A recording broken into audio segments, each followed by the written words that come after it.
లేదంటే ఒక వర్కర్ ఏ కేటగిరీలో ఉన్నా సరే అతను కనుక ఎఫిషియెంట్ అయితే కనుక అతనితో మొదలు మీద చేసుకుని అతని దగ్గర నేర్చుకుంటాడు. ఈ మిషన్ ఎలా రన్ చేస్తున్నాము, ఇలాంటి ప్రాబ్లమ్స్ ఎలా సాల్వ్ చేసాం అనేది ఆయన దగ్గర నేర్చుకుంటాడు. సో ఆ నేర్పే క్రమంలో మీరు ఒక గురువు అయిపోతారండి. సో అలాంటి క్షణాలు ఎలా వస్తాయంటే కనుక మీరు నేర్చుకుంటే వస్తుంది. ఆ నేర్చుకునే క్రమానికే అప్రెంటిస్ అనేది ఉన్నది.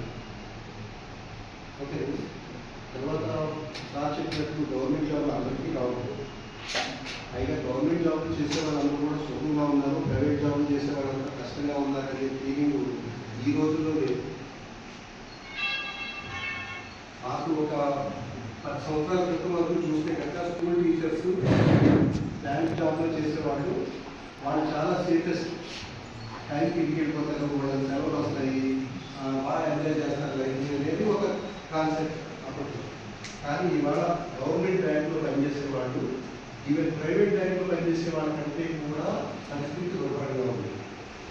అంటే ఇవాళ గవర్నమెంట్ జాబ్కి దానికి కూడా ప్రిన్సిపల్ గారు ఇలా నాతో మాట్లాడేటప్పుడు కొన్ని ఇబ్బందులు చెప్పారు. అవునా అనిపించింది.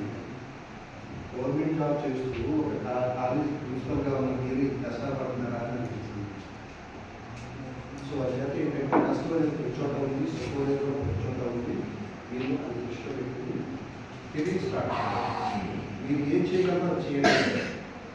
ఓకే, సో దానికోసం ఏంటంటే మీరు మీ అందరూ కూడా మీ కెరీర్ స్టార్ట్ చేసి కెరీర్లో మీ తర్వాత మీరు స్టెప్ బై స్టెప్ సాకారం చేసుకోవాలని చెప్పేసి శుభాకాంక్షలు తెలియజేస్తూ మేడం స్టార్ట్ చేసే అవకాశం పార్టిసిపేట్ చేసే అవకాశాన్ని నాకు ఇచ్చినందుకు